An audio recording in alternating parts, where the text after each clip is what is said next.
Tervetuloa tähän tekniseen oppaaseen, joka käsittelee laitetta Roomba S9. Olemme Kelatos Informatika, teknisen korjauksen asiantuntijoita. Noudamme laitteesi kotioveltasi, teimme ilmaisen diagnoosin ja lähetämme tarjouksen ennen korjausta. Ei puheluita, ei matkustamista. Toimimme osoitteessa Kalle Joaquin Maria Lopes 26, Madrid. Kätevää, läpinäkyvää ja ammattimaista.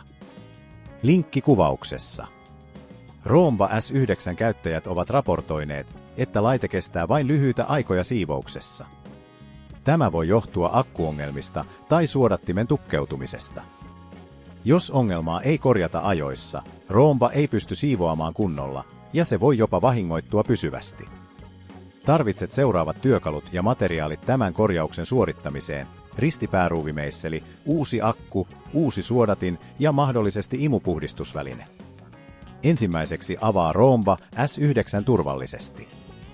Käännä laite ylösalaisin ja irrota alareunan ruuvit. Ole varovainen, jotta et vahingoita muoviosia. Kun olet avannut laitteen, etsi akku ja suodatin. Akku on yleensä laitteen keskiosassa, ja suodatin sijaitsee sen lähellä. Irrota vanha akku varovasti vetämällä se ulos liittimestään. Muista, että liittimen kytkeminen takaisin on tärkeää, joten älä käytä liikaa voimaa. Asenna uusi akku paikalleen ja varmista, että se on kunnolla kiinni. Seuraavaksi vaihda suodatin. Irrota vanha suodatin ja aseta uusi sen tilalle.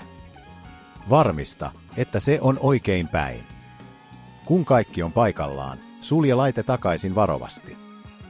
Varmista, että kaikki ruuvit ovat tiukasti kiinni ja että laite on kokonaan suljettu. Jos tämä tuntuu tässä vaiheessa liian monimutkaiselta, muista, että Kelatosilla noudamme laitteesi kotioveltasi ja palautamme sen korjattuna.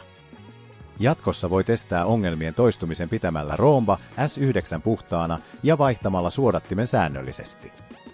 Tarkista myös akun kunto ja lataa laite tarvittaessa.